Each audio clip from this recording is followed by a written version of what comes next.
Next ಬರ್ತಕ್ಕಂಥದ್ದೇ ಒಂದನೆಯ ವೀರ ನರಸಿಂಹ ಅಥವಾ ನರಸಿಂಹ ಅಂತ ಕರೀತಾ ಹೋಗ್ತೀವಿ. ಇವೆರಡು ಪುಸ್ತಕ ಬರೀತಾರೆ. ಕನ್ನಡದಲ್ಲಿ ದೀಕ್ಷಾಬೋಧೆ, ಸಂಸ್ಕೃತದಲ್ಲಿ ಸದಾನಂದ ಚರಿತ್ರೆ ಅಂತಕ್ಕಂಥ ಒಂದು ಎರಡು ಪುಸ್ತಕಗಳನ್ನ ಈ ಒಂದನೇ ನರಸಿಂಹ ಏನ್ ಮಾಡ್ತಾರೆ, ರಚನೆ ಮಾಡ್ತಕ್ಕಂಥದ್ದು. ಅಂಡ್ ಇವನ ಒಂದು ಆಸ್ಥಾನದಲ್ಲೇ one of the famous person ಬರ್ತಾರೆ, ಅವರೇ ಹರಿಹರ. ಹರಿಹರ ಏನ್ ಮಾಡ್ತಾ ಹೋಗ್ತೀವಿ, ನಾವಿವ್ರನ್ನ ರಗಳೆ ಕವಿ ಅಂತ ಕರೀತಾ ಹೋಗ್ತೀವಿ. ಇವ್ರನ್ನ ಫೇಮಸ್ ಬುಕ್ಕನ್ನ ಬರೀತಾರೆ, ಅದುವೇ ಗಿರಿಜಾ ಕಲ್ಯಾಣ. ಗಿರಿಜಾ ಅಂದ್ರೆ ಯಾರು? ಪಾರ್ವತಿ. ಪಾರ್ವತಿ ಒಂದು ಕಲ್ಯಾಣ. ನಾವು ಹೇಳ್ತಾ ಹೋಗ್ತೀವಲ್ವಾ, ಎಸ್ಪೆಷಲಿ ನಮ್ಮಲ್ಲಿ ಹಿರಿಕರು ಹೇಳ್ತಕ್ಕಂಥ ಮಾತು, ಮದುವೆ ಆಗ್ಬೇಕಾದ್ರೆ 108 ವಿಘ್ನಗಳು. ಆ 108 ವಿಘ್ನಗಳು ಅಂತ ಶಿವಂಗೆ ಬಿಟ್ಟಿಲ್ಲ, ಇನ್ನು ನಾವು ಹುಲುಮಾನವರು ನಮಗೆ ಇದ್ದೇ ಇರ್ತಾವ. ನಮ್ಮಲ್ಲೂ ಕೂಡ ಕ್ವೈಟ್ ಕಾಮನ್. ಮದ್ವೆ ಅಂದ್ಮೇಲೆ 1000 ಪ್ರಾಬ್ಲಮ್ಸ್ ಬರ್ತಾನೆ ಇರ್ತವೆ. ಅದೇ ರೀತಿಯಾಗಿ ಈ ಗಿರಿಜಾ ಕಲ್ಯಾಣ ಅಂದ್ರೆ ಶಿವ ಒಂದು ಪಾರ್ವತಿನ ಮದುವೆ ಆಗ್ಬೇಕಾದ್ರೆ ಅವನು ಯಾವ ರೀತಿಯಿಂದ ಪ್ರಾಬ್ಲಮ್ಗಳನ್ನ ಫೇಸ್ ಮಾಡ್ದ, ಈ ರೀತಿ ಇರ್ತಕ್ಕಂಥ ಒಂದು ಸ್ಟೋರಿನ ನರೇಷನ್ ಮಾಡ್ತಕ್ಕಂಥ ಕೆಲಸ ಯಾರು ಮಾಡಿದ್ದಾರೆ, ಹರಿಹರ ತಮ್ಮ ಗಿರಿಜಾ ಕಲ್ಯಾಣ ಒಂದು ಕೃತಿನಲ್ಲಿ ಮಾಡಿರ್ತಕ್ಕಂಥದ್ದು.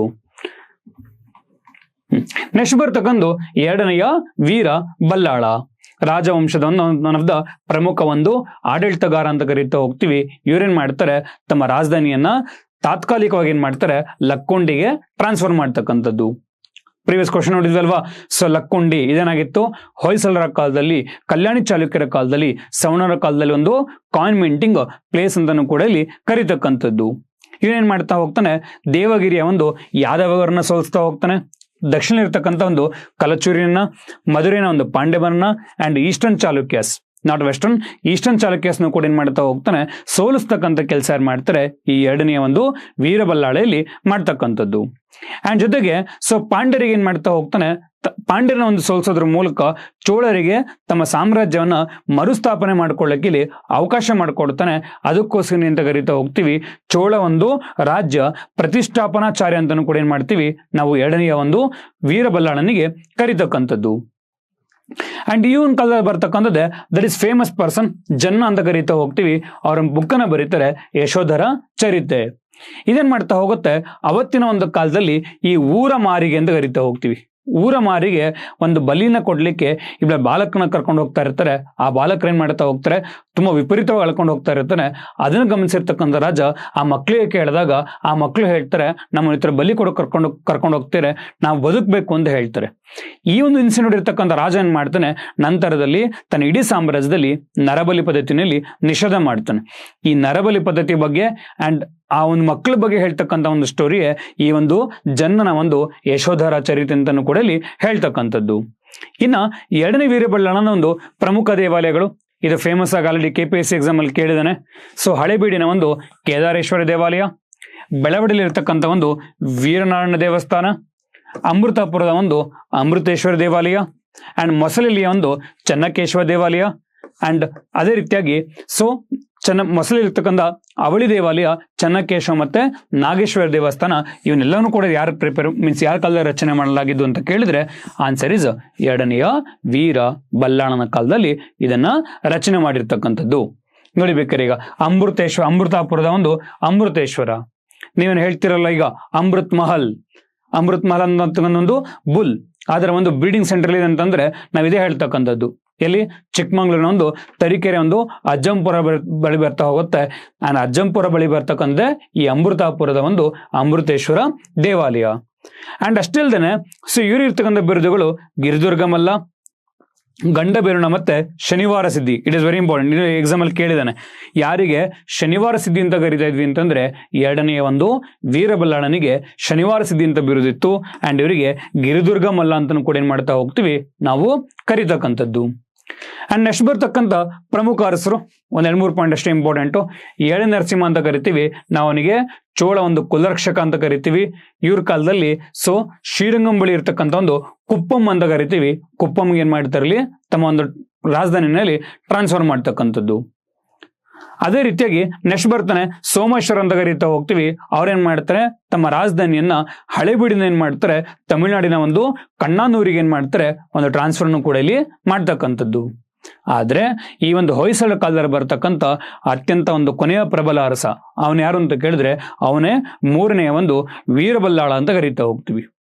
ಸೊ ಇವ್ರೇನ್ ಮಾಡ್ತಾರೆ, ಇದೇ ಟೈಮಲ್ಲಿ ಮಧುರಿನಲ್ಲಿ ಏನ್ ಮಾಡ್ತಾ ಹೋಗ್ತಾರೆ, ಒಬ್ಬ ಒಂದು ಸುಲ್ತಾನ್ ಇಲ್ಲಿ ಆಳ್ವಿಕೆ ಮಾಡ್ತಾ ಇರ್ತಾನೆ. ಸೊ ಅವನು ಹೇಗೆಲ್ಲಿಂದ ಬಂದ ಅಂತ ಕೇಳಿದ್ರೆ, ಈ ಒಂದು ಮೂರನೇ ವೀರಬಲ್ಲಳನ ಅವಧಿನಲ್ಲಿ ಸೊ ಉತ್ತರ ಭಾರತದಲ್ಲಿ ಅಂದ್ರೆ ದೆಹಲಿನಲ್ಲಿ ಆಳ್ವಿಕೆ ಮಾಡ್ತಿದ್ದ ರಾಜ ಯಾರು ಅಂತ ಕೇಳಿದ್ರೆ ಅದುವೇ ಅಲ್ಲಾವುದ್ದೀನ್ ಖಿಲ್ಜಿ. ಅಲ್ಲಾವುದ್ದೀನ್ ಖಿಲ್ಜಿ ಏನ್ ಮಾಡ್ತಾನೆ, ತನ್ನ ಒಂದು ಮಾವ ಆಗಿರ್ತಕ್ಕಂಥ ಜಲಾಲುದ್ದೀನ್ ಖಿಲ್ಜಿ ಆಳ್ವಿಕೆಯ ಸಂದರ್ಭದಲ್ಲೇ ಅವನು ಖಾರದ ಒಂದು ಗವರ್ನರ್ ಆಗಿರ್ತಾನೆ. ಅಂತ ಸಂದರ್ಭದಲ್ಲೇ ದೇವಗಿರಿ ಮೇಲೆ ಅಟ್ಯಾಕ್ ಅನ್ನ ಮಾಡಿ ರಾಮಚಂದ್ರನ ಸೋಲಿಸಿ ಅವನಲ್ಲಿರ್ತಕ್ಕಂಥ ಅಪಾರ ಪ್ರಮಾಣದ ಒಂದು ಕಪ್ಪ ಕಾಣಿಕೆಯಲ್ಲಿ ಸಂಗ್ರಹಣೆ ಮಾಡ್ಕೊಂಡಿರ್ತಾನೆ. ಅದನ್ನ ರಿಸೀವ್ ಮಾಡ್ಕೊಳಕ್ ಹೇಳಿರ್ತಾನೆ. ಜಲಾಲುದ್ದೀನ್ ಖಿಲ್ಜಿ ಖಾರ ಪ್ರಾವಿನ್ಸಿ ಬಂದಾಗ ಅಲ್ಲಿ ತನ್ನ ಮಾವ ಆಗಿರ್ತಕ್ಕಂಥ ಜಲಾಲುದ್ದೀನ್ ಖಿಲ್ಜಿ ಕೊಂದು ಅಲ್ಲಾವುದ್ದೀನ್ ಖಿಲ್ಜಿ ಬರ್ತಾನೆ. ಬಟ್ ಆದ್ರೆ ಅವಾಗ ಅಲ್ಲಾವುದ್ದೀನ್ ಖಿಲ್ಜಿ ಒಂದು ಐಡಿಯಾ ಬರುತ್ತೆ, ದಕ್ಷಿಣ ಭಾರತ ಅತ್ಯಂತ ಹೆಚ್ಚಿನ ಒಂದು ಸಮೃದ್ಧಿಯಿಂದ ಕೂಡಿದೆ, ನಾನು ಅದನ್ನ ಹೇಗಾರ ಮಾಡಿ ವಶಪಡಿಸ್ಕೊಳ್ಳೇಬೇಕು ಅಂತೇಳಿ ಯೋಜನೆ ಹಾಕೊಂಡಿರ್ತಾನೆ.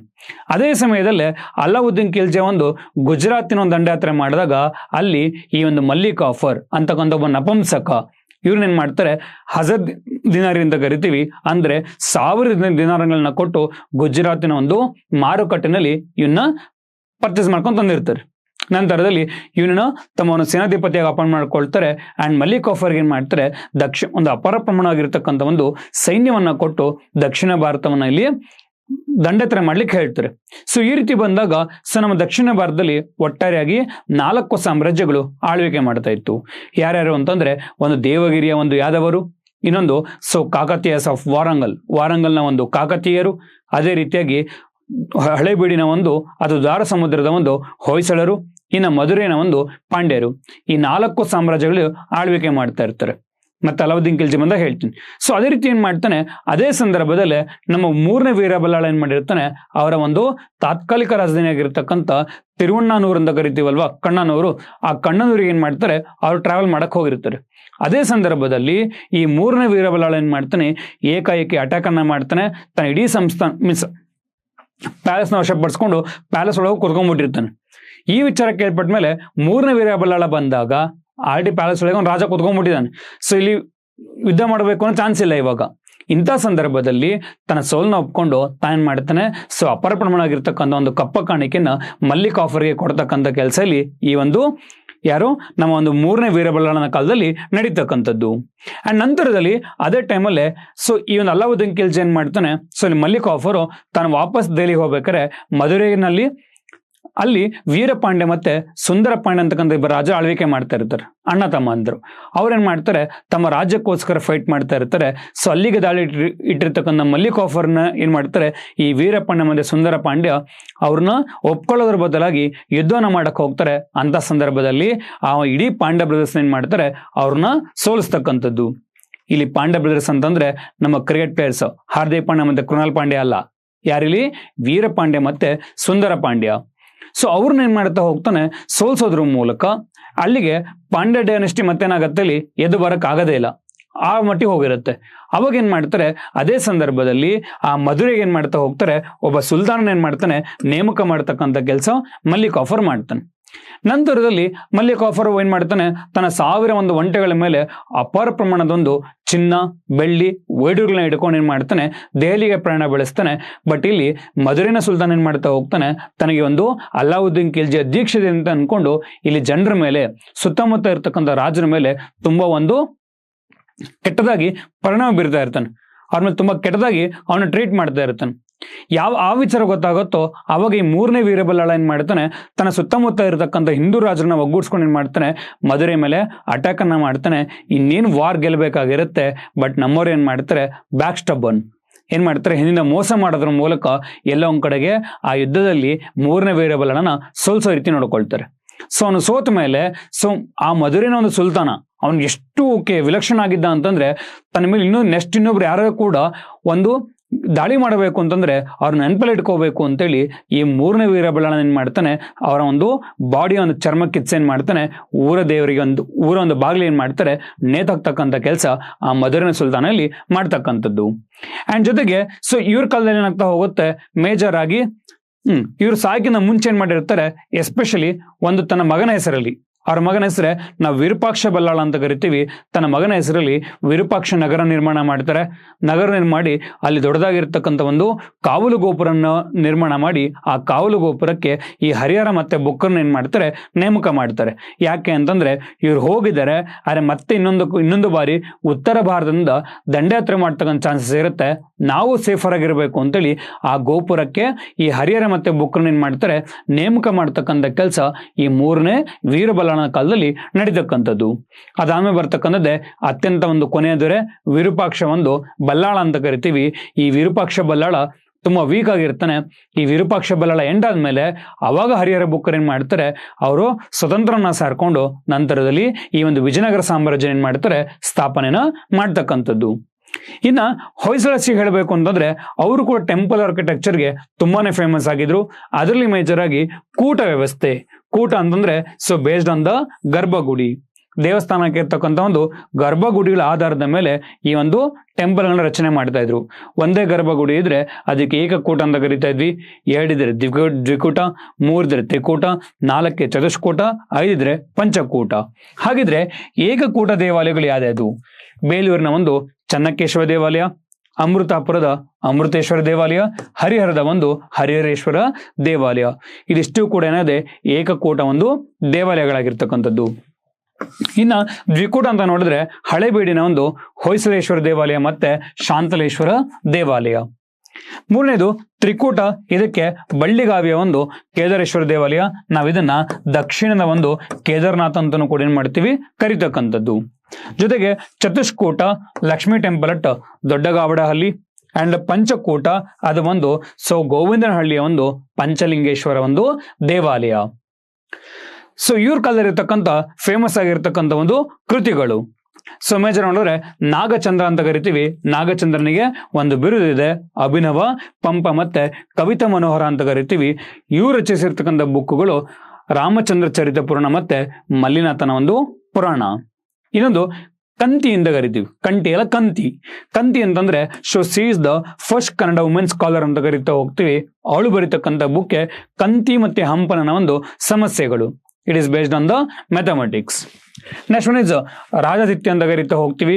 ಇವರು ಕನ್ನಡದಲ್ಲಿ ಮ್ಯಾಥಮೆಟಿಕ್ಸ್ ಆಗಿದ್ರು ಅಲ್ವಾ. ರಾಜಾದಿತ್ಯನ ಒಂದು ಲೀಲಾವತಿ, ಕ್ಷೇತ್ರ ಗಣಿತ, ವ್ಯವಹಾರ ಗಣಿತ. ಇನ್ನು ನಯಸೇನನ ಧರ್ಮಾಮೃತ. ಇನ್ನು ಹರಿಹರನಿಗೆ ಇರ್ತಕ್ಕಂಥ ಬಿರುದುಗಳು, ಹರಿಹರನಿಗೆ ರಗಳೆ ಕವಿ ಅಂತ ಕರಿತೀವಿ, ಚತುರ ಕವಿ ಅಂತ ಕರಿತೀವಿ, ಚತುರ್ಮುಖಿ ಅಂತ ಕರಿತೀವಿ, ಸರಸ ಕವಿ, ಸಾರ್ವಭೌಮ ಅಂತ ಕರಿತೀವಿ. ಅಂಡ್ ಇವ್ರು ಬರೀತಕ್ಕಂಥ ಬುಕ್ಕುಗಳೇ ಹರಿಹರನ ಒಂದು ರಗಳೆಗಳು ಅಥವಾ ಗಿರಿಜಾ ಕಲ್ಯಾಣ ಅಂತಾನು ಕೂಡ ಏನ್ ಮಾಡ್ತಾ ಹೋಗ್ತೀವಿ, ಕರಿತಕ್ಕಂಥದ್ದು. ಓಕೆ, ರಾಘವಾಂಕ. ಇವ್ರು ಬರೀತಕ್ಕಂಥ ಪುಸ್ತಕಗಳು ಹರಿಶ್ಚಂದ್ರ ಕಾವ್ಯ, Somnath Charite, Siddharama Purana, Veereshwara Charite and Sharabha Charite. Next one is ಜನನಿಗೆ ನಾವು ಕವಿ ಚಕ್ರವರ್ತಿ ಅಂತ ಕರೀತಾ ಹೋಗ್ತೀವಿ. ಇವ್ರು ಯಶೋಧರ ಚರಿತೆ ಮತ್ತೆ ಅನಂತನಾಥ ಪುರಾಣ ಬರೆದಿದ್ದಾರೆ. ನೇಮಿಚಂದ್ರನ ಒಂದು ನೇಮಿನಾಥ ಪುರಾಣ ನಾವು ಇವರಿಗೆ ಕವಿರಾಜ ಮಲ್ಲ ಅಂತ ಕರಿತೀವಿ. ರುದ್ರಭಟ್ಟ ಇವರ ಜಗನ್ನಾಥ ವಿಜಯ.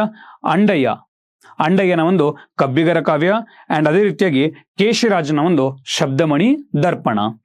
ಇದಿಷ್ಟು ಕೂಡ ನಮಗೆ ಯಾರ ಕಾಲದಲ್ಲಿ, ಈ ಒಂದು ಹೊಯ್ಸಳ ಕಾಲದಲ್ಲಿ ಸಿಕ್ಕಿರ್ತಕ್ಕಂಥ ಪ್ರಮುಖವಾಗಿರ್ತಕ್ಕಂಥ ಪುಸ್ತಕಗಳು.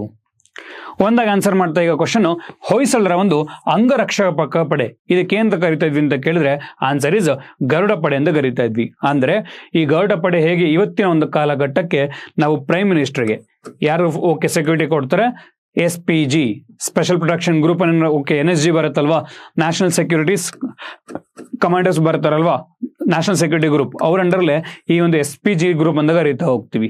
ಅವ್ರ ಕೆಲಸ ಏನು, ತಮ್ಮ ಪ್ರಾಣನ ಒತ್ತೆಟ್ಟಾದ್ರೂ ಕೂಡ ಏನ್ ಮಾಡಬೇಕು, ರಾಜನ ಕಾಪಾಡಬೇಕು. ಅದೇ ಒಂದು ಅಂಗರಕ್ಷಕ ಪಡೆಗೆ ಅಂತ ಕರಿತೀವಿ. ನಾವು ಹೊಯ್ಸಳರ ಕಾಲದಲ್ಲಿ ಗರುಡ ಪಡೆ ಅಂತ ಕರೀತಾ ಇದ್ವಿ. ಇನ್ನ ಸವತಿ ಗಂಧಾವರಣ ಎಂಬ ಬಿರುದು ಯಾವ ಹೊಯ್ಸಳ ರಾಣಿಗಿತ್ತು ನೋಡಿ. ಅವನ ಕ್ವಶನ್ ಅಲ್ಲಿ ಕ್ಲೂ ಕೊಟ್ಬಿಟ್ಟಿದ್ದಾನೆ. ಹೊಯ್ಸಳ ರಾಣಿ ಯಾರಿದ್ದು, ಶಾಂತಲೆ. ಶಾಂತಲನೂ ಅಲ್ಲ, ಶಾಕುಂತಲನೂ ಅಲ್ಲ. Answer is Shantala. ಶಾಂತಲೆ ಅಂತ ಕರಿತಾ ಇದ್ವಿ ನಾವು. ಸವತಿ ಗಂಧಾವರಣ ಅಂತ ಕರಿತೀವಿ ಅಥವಾ ನಾಟ್ಯ ಸರಸ್ವತಿ ಅಂತಲೂ ಕೂಡ ಇಲ್ಲಿ ಕರಿತಕ್ಕಂಥದ್ದು. ಈ ಕೆಳಕಂಡ ಯಾವ ರಾಜ್ಯ ತಮ್ಮ ನಾಣ್ಯಗಳ ಮೇಲೆ ನೊಳಂಬವಾಡಿಗೊಂಡ ಮತ್ತಲ್ಲಿ ತಲಕಾಡುಗೊಂಡ ಅಂತಕ್ಕಂಥ ಒಂದು ಬಿರುದುಗಳನ್ನ ಹೊಂದಿದ್ರು? Answer is that is Bittideva. ಅವನು ಏನ್ ಮಾಡಿದಾನೆ ಕ್ವಶನ್ ಅಲ್ಲಿ, ವಿಷ್ಣುವರ್ಧನ ಕೇಳಿಲ್ಲ, ಅದರ ಬದ ಬಿಟ್ಟಿದೇವ ಅಂತ ಕೇಳಿದಾನೆ. ಆನ್ಸರ್ ಇಸ್ ಬಿಟ್ಟಿದೇವ ಅಥವಾ ಬಿಟ್ಟಿಗ. ನೆಕ್ಸ್ಟ್ ಒನ್, ಮೇಲುಕೋಟೆಯು ಯಾವ ಸೈದ್ಧಾಂತಿಕ ತತ್ವದ ಒಂದು ಕೇಂದ್ರವಾಗಿದೆ ಅಲ್ವಾ? ಸೊ ಮೇಲುಕೋಟೆ, ತೊಣಾಚಿ ಎಲ್ಲ ಬಂದು ನೆಲೆಸಿದ್ದೆ ಯಾರು? ರಾಮಾನುಜಾಚಾರ್ಯರು ಅಲ್ವಾ? ಸೊ ರಾಮಾನುಜಾಚಾರ್ಯರು ಅಂತಂದ್ರೆ ಯಾವ ತತ್ವ ಪ್ರತಿಪಾದನೆ ಮಾಡಿದ್ವರು? ವಿಶಿಷ್ಟಾದ್ವೈತ ಸಿದ್ಧಾಂತ. So answer is 2 here. Next one, so ಅಂಗಡಿ ಸ್ಥಳದಿಂದ ಅಥವಾ ಅಂಗಡಿ ಗ್ರಾಮದಿಂದ ಬಂದಿರತಕ್ಕಂಥ ರಾಜವಂಶ ಯಾವುದು? ಅದುವೇ ಹೊಯ್ಸಳರು.